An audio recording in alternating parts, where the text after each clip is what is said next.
I had a dream.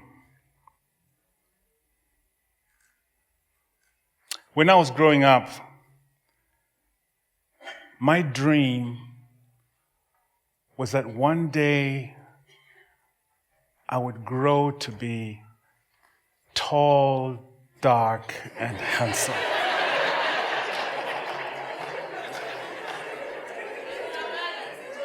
Come on, every dream is valid. And my dream didn't just come from nowhere. It was a seed that was planted the very day I was born. I am told that the doctor who delivered me into this world, just a few minutes after I was born, he picked me up and handed me to my father. And he said, "You have a beautiful baby boy." And then he said, "He's going to be dark just like you." And then he reached out and touched my hands and my feet, which apparently were a bit too big for my body. And he said, "He's going to be a big boy." Those were prophetic words.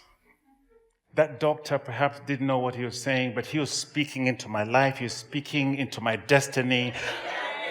I was going to be tall, dark, and handsome.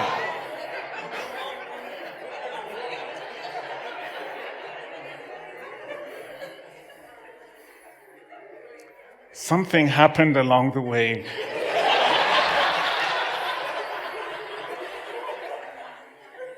I don't know exactly what it is. Okay, the dark part worked out okay.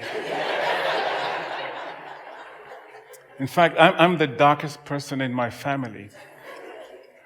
I remember when I was a toddler, my father used to call me Rateng.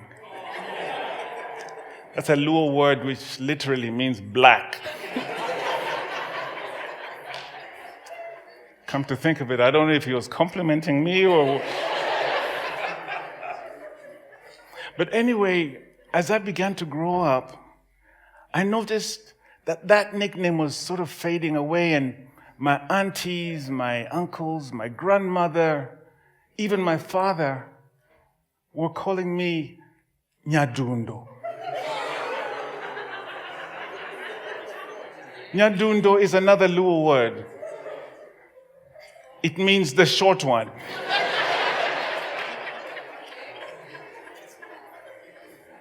Shintwe.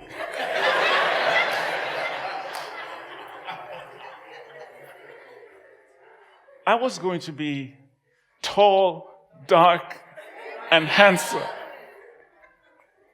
You know, from that time on, I have lived with the burden of being short.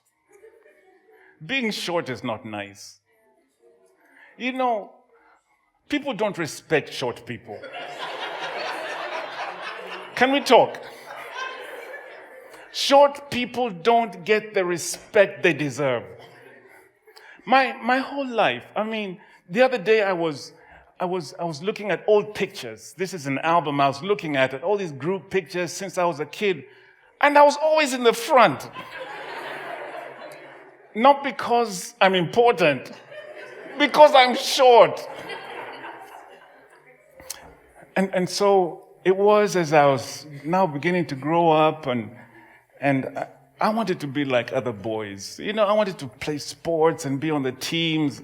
But I remember I asked the coach in my primary school, I begged him, I said, "I want to join the football team." He was so gracious.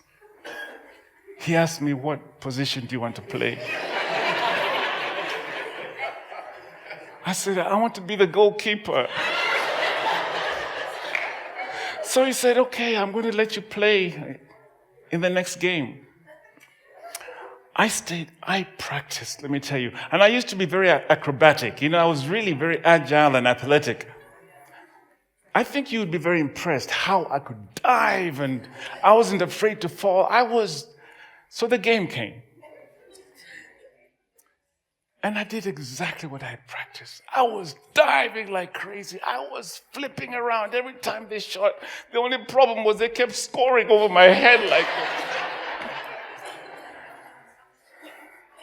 No respect.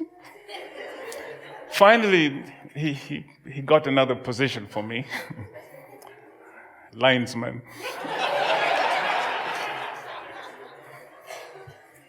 And as I began to grow, you reach that age where boys begin to take an interest in girls. None of the girls wanted to be with me. I could imagine them talking among themselves and saying, now how is that one going to kiss you goodnight? Like this.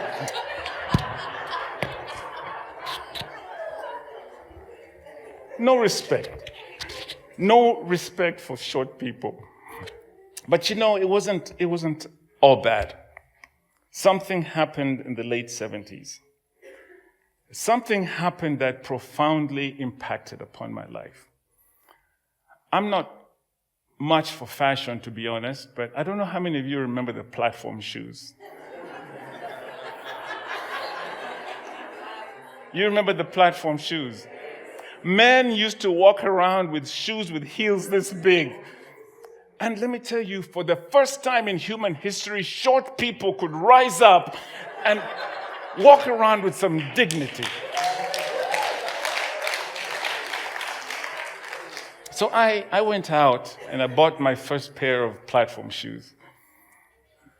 Well, I actually didn't really buy them. I had some old school shoes. They were these Bata Prefect shoes. And we had a cobbler who lived near our house. And he put some heels and stuff on. I think he used old tire rubber things. Okay, I wasn't born in a dynasty, okay? But anyway, you couldn't see them anyway because we used to have these bell bottoms. You remember them?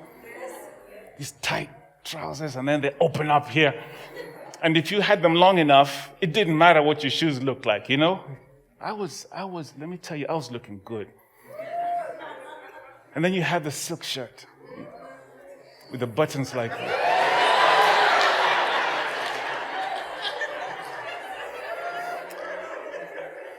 Except for my hair, I couldn't quite grow an afro. You could have actually mistaken me for the Jackson 5. I was really, really good. And I had my first real date. I'm serious. There's a girl who used to live near us. She was taller than me. But, now I could walk up to her and say, I want to go to the flicks with you. What? A flick is a movie, you daughter had.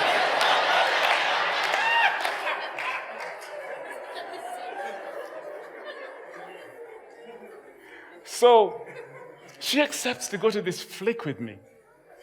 And let me tell you something about platform shoes. Platform shoes, walking in them was an art.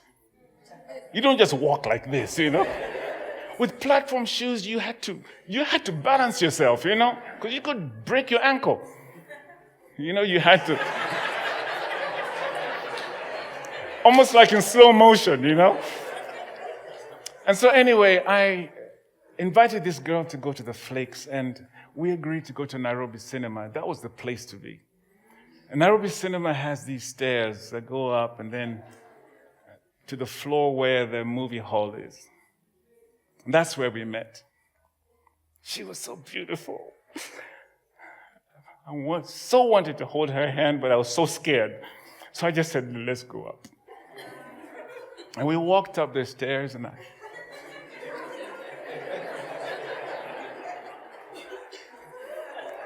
I did okay until just when we were getting to the top,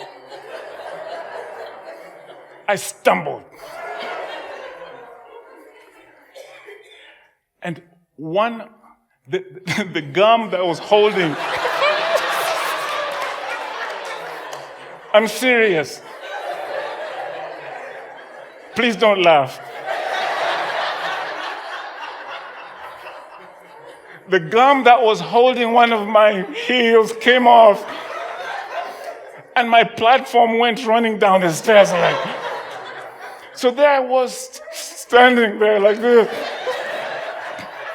one foot dangling like this. This girl looks at me and says, "Are you okay?" I said, "I'm okay." The first time I ever shouted at a woman.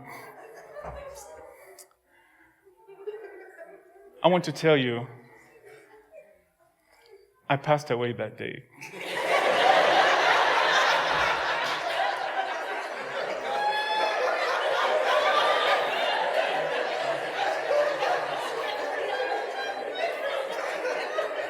There are some things you don't recover from.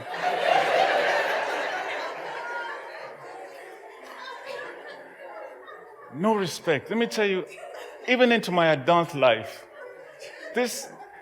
I have a friend whose father passed away, and they were having a funeral in Busia.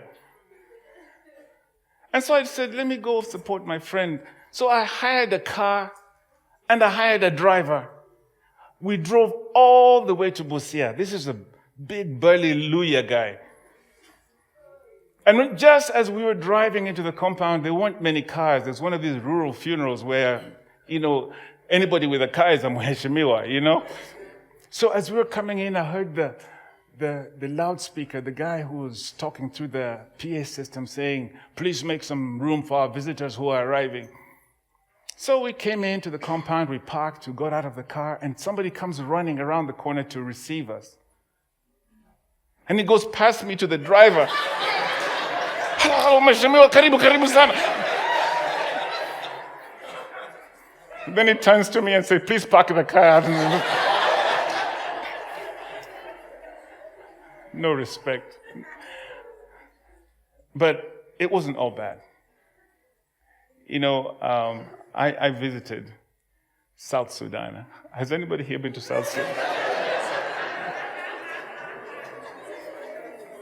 What?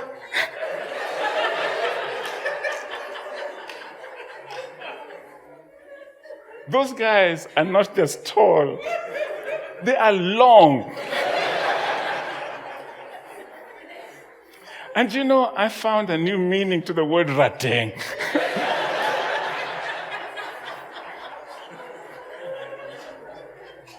I stayed there for a little while. People got to know me. I was referred to as that short brown guy from Kenya.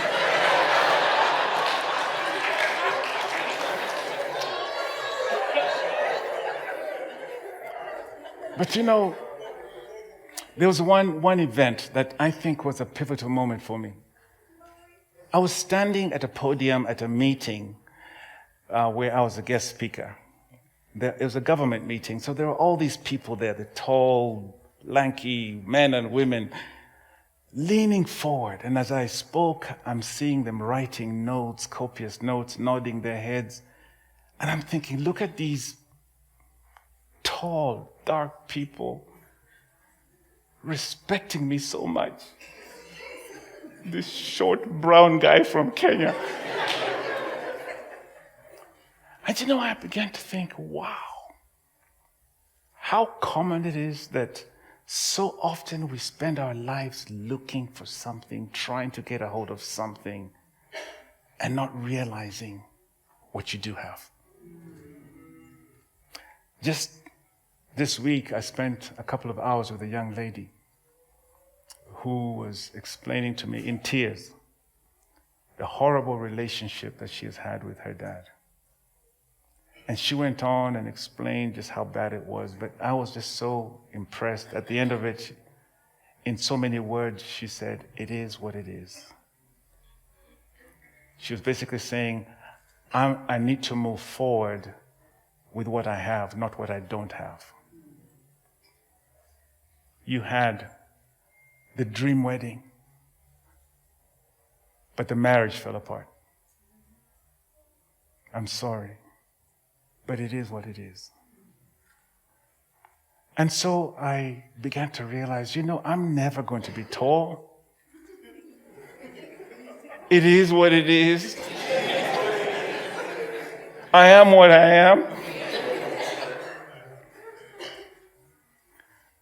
But I also realized that I have that one thing that I can hold on to.